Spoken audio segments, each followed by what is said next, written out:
Boom offers a very unique fine dining experience that combines classic chef's tasting menu and Korean barbecue. We have two different restaurants under the one roof, Oiji Mi and Boom. Both Oiji Mi and Boom has a Michelin star. I believe we are the only restaurant that has two different Michelin stars under one roof. Both are fine dining restaurants, but Oiji Mi has a little more casual vibe. And then at Boom, this is the format of fine dining. Fine dining requires tremendous attention to detail. We serve 12 different courses at Boom. Our food stays true to the Korean traditions with a subtle approach from other cuisines and techniques.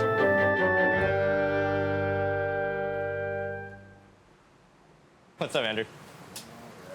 10 a.m. delivery. We got our king crab coming in fresh from Norway. It's a 9.3 pounder. This crab itself costed us roughly, I'd say $500. The king crab we put on top of the gyeran-jjim course, so the steamed egg. We're gonna take half the legs and the head, and we're gonna just pop them into the water. So this is gonna cook for another 5 minutes. One of the most meaningful dish at Boom is king crab gyeran-jjim.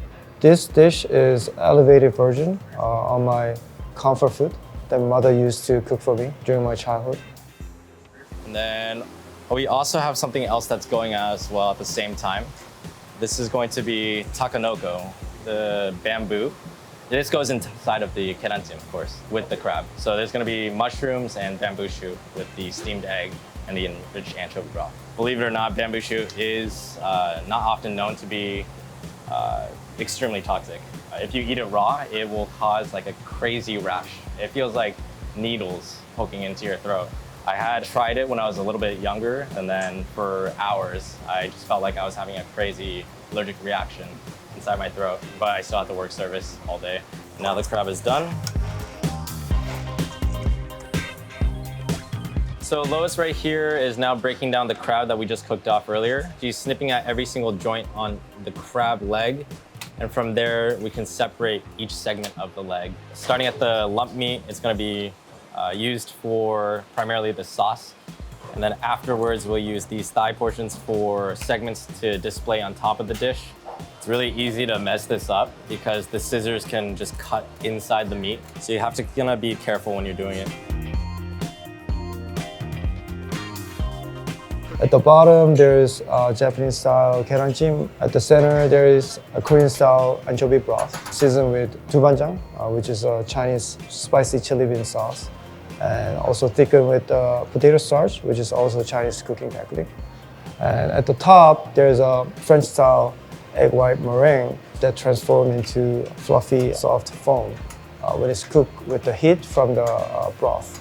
It looks very simple, but it has a lot of complexity in terms of flavor and texture. From the soft and silky gyeran-jjim, the crunch bamboo shoot, and umami from a rich anchovy broth, and like sweet crab, and then smooth cappuccino like egg white foam.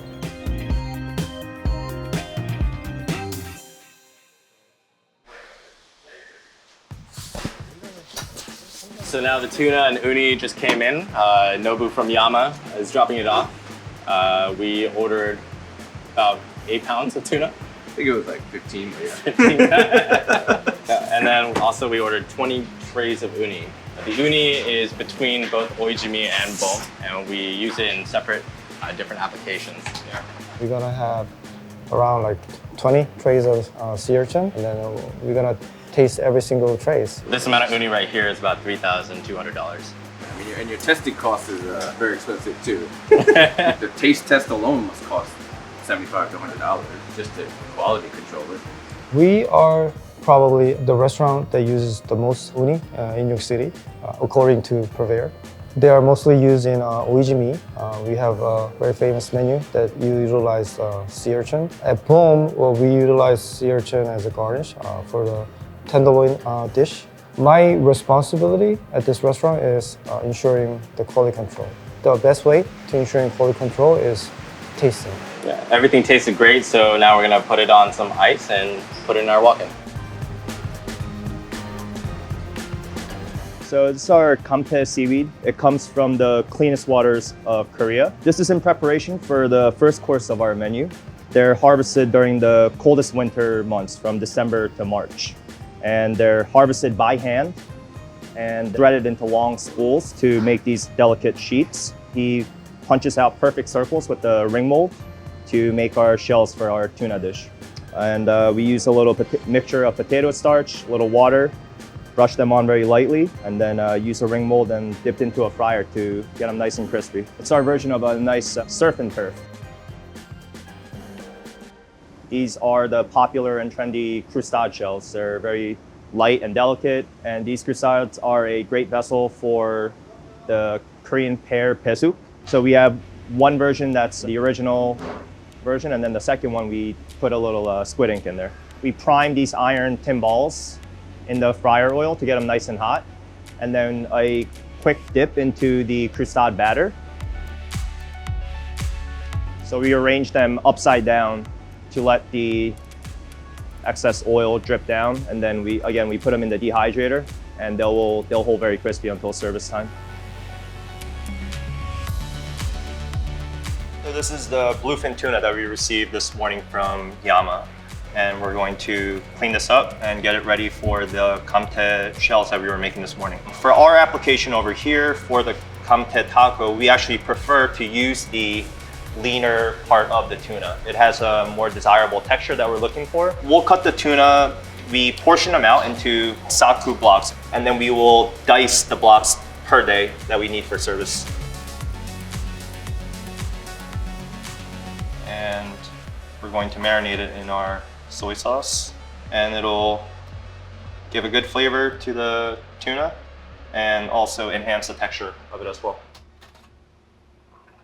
Kimchi is a big thing in our restaurant. Jane's gonna make a aromatic sachet for the white kimchi broth. There's a ginger, like garlic, onion, Asian pear. When people think about the Korean food, I think the kimchi is the first thing that comes to mind. And then also fermentation is the most, like one of the crucial cooking technique in Korean cuisine. We serve around 10 different kimchi at home. Kimchi is more than just food in Korea because it has a very labor-intensive work. Since our whole family comes together, it's like a cultural tradition.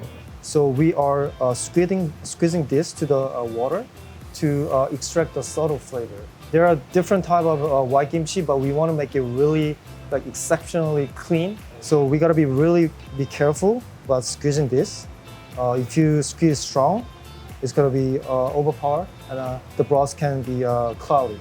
To become a master of kimchi, there's no perfect recipe. We just have to make it again and again to build the expertise.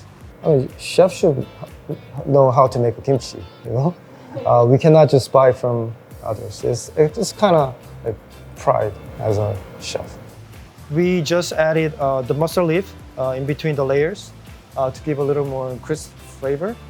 And then we're putting in the container, but it should be upside down because otherwise all the leaves not gonna hold the sauce. It is a traditional way, but again, there are so many different varieties.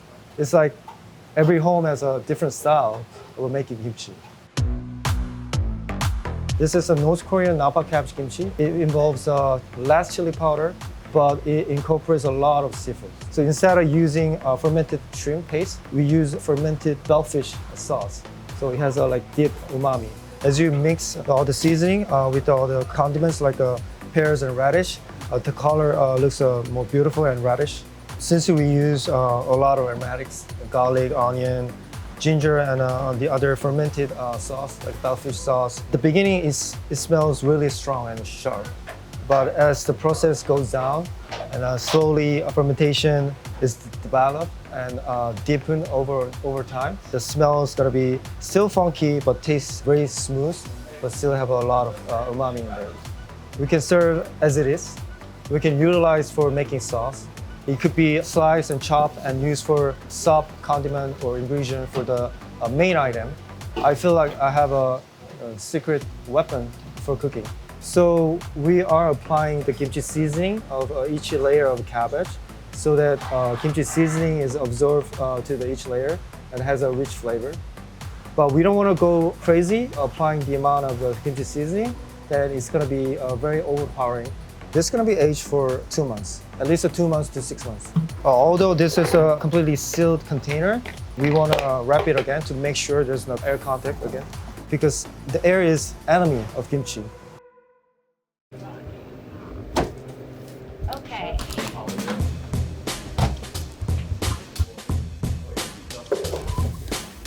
We have a very unique dry age program. We utilize the noodle and koji to control and expedite the aging process. Both ingredients are fermentation starters in Korea and Japan, respectively. Both are symbiotic cultures of bacteria, traditionally using alcoholic fermentation like cheongju or sake. We really wanted to find a way how to dry age a tenderloin, also even the ribeye, with a good flavor, but without losing the moisture. So in traditional dry aging method, it takes a long time for bacteria and mold grow depending on the surrounding environment. So we try to brainstorm if there's any way to shorten the dry aging process. The koji has a little bit of creates a sweeter flavor notes, while the noodle is more funkier side. So we had to test like hundreds of times to find the perfect ratio between two. With this method, we can achieve the good aged flavor within just 5 to 8 days for the tenderloin. So it's fast and it still has a lot of moisture. So this is the newer batch. We just applied the noodle koji. This is like 8 days old. So 8 days is perfect for to have a good flavor for the tenderloin. So if you see this, the wet age one has a like more pinkish wet blush due to all the blood. This is a ring from the dry aging process. So it's keep rotating. We put the newer batch on the bottom shelf. As time goes by, it goes up. So we rotate it and make a new batch and put it back. Yeah. So it's always full like this. Korean barbecue is one of the most iconic type of cuisine in Korea. Also, there are so many different types of Korean barbecue, like pork, focus on like beef, or sometimes like intestine of the beef. Korean people love meat, so that's why we serve 3 meat courses. So this is going to be our A5 Wagyu short rib coming from Saitama. This is going to be the second steak course, so third to last savory course. Basically, we're gonna do a little cross-section cut right here. I have a ruler here just to kind of, help me gauge how big I'm gonna be cutting this steak. Kind of keeps things consistent. It's something I practice, but also I try to teach my cooks to kind of utilize. And then with these steaks, we're also going to do little bias incisions. This kind of helps the marinade penetrate the steak so that every single steak is the same. And once I'm done portioning them into little lateral cuts, we're gonna pour a marinade right on top of it and let it sit inside that marinade for several hours before we serve it to our guests tonight. So Lois is making a soy marinade for seojang, which is sashimi grade spotted prawn marinated with soy sauce. It's a part of the last savory course, Hansang Charim. So we are putting house-made citrus soy sauce, mirin, and regular soy sauce, and aromatics like a scallion, ginger, garlic, and dry shiitake mushroom to give a little umami. We're gonna bring it to boil and cool it down, and then we're gonna marinate this with the shrimp. So while we are using the new techniques, incorporating other cuisines, we honor the humble tradition of Korean cuisine. And then Hansang Charim, the format of a rice daily soup and side dishes, that's basic format of Korean cuisine. All the native Korean people eat this format daily, either at home and either at restaurant. In the meanwhile, we're gonna peel the shrimp.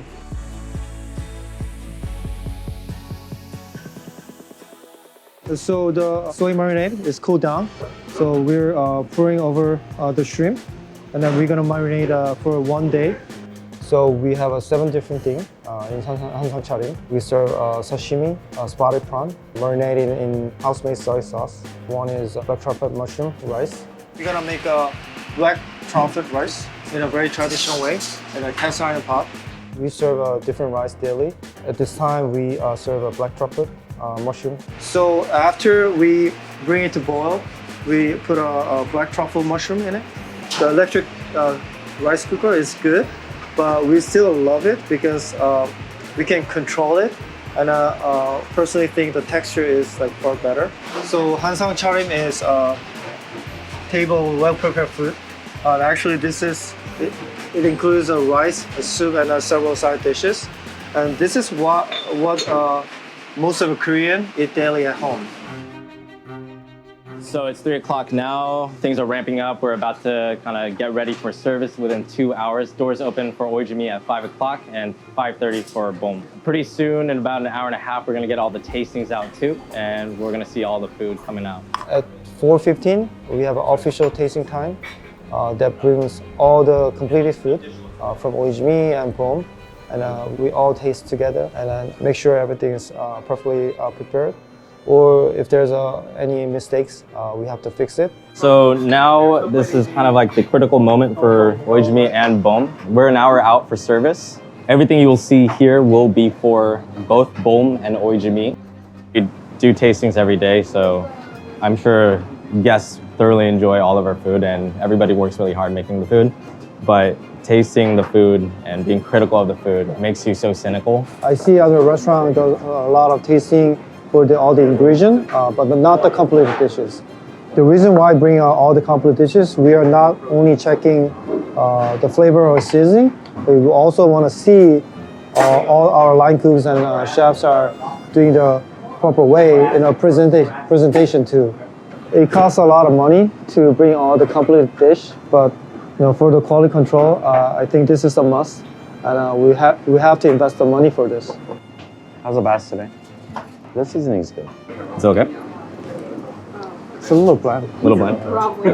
Do you want Chardonnay vinegar? Do you want a little bit more salt inside the broth? I think we need a more chojang too. Chojang? Okay. Got it, chef.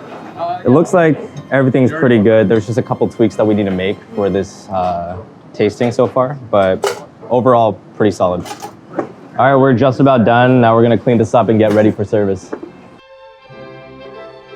All right, good evening, everyone. Good evening. We are fully booked tonight. For the first seating, we have 15 guests. Last week, we had a pretty excellent string of services. I know everybody's been a little bit tired. We are expecting to be kind of pushing through the rest of this week. This is not a sprint, this is a marathon. So pace yourselves carefully, make sure you're communicating effectively. All right, let's have a good service. Service.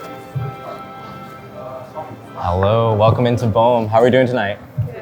Wonderful. We're gonna start off with just a little bit of a sneak peek for our menu tonight. To start things off, we'll have some fresh Hokkaido uni on the menu tonight, crystal and etc. caviar, green-lipped abalone, Nagano wasabi, alongside our live Norwegian king crab that we're serving on top of our gyeran-jjim. Also, in addition to that, we'll have right here 2 different cuts of steak, the tenderloin as well as ribeye coming from South Queensland over in Australia. They're both cross-hybrid Wagyu that's been dry aged with koji as well as nuru.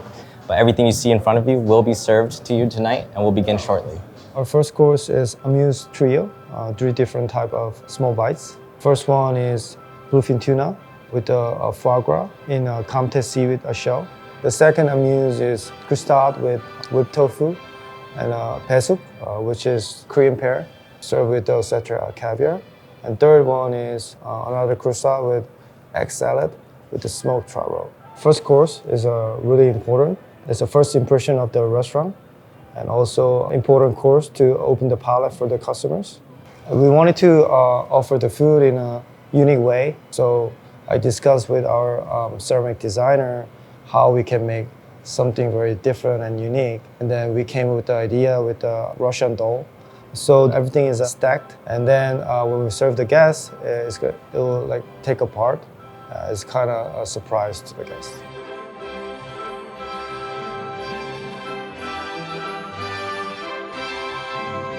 So good to go? Yes, chef. Next 2, we're walking. Table 2. Fire 1 black, 8 red. 1 black, 8 red. Andy, next hand. Hands, please. Next 2, we're walking table 6. Let's push out 2, guys. Come on. After guests experience our restaurant, well, we want them to more understand and familiar with the Korean tradition.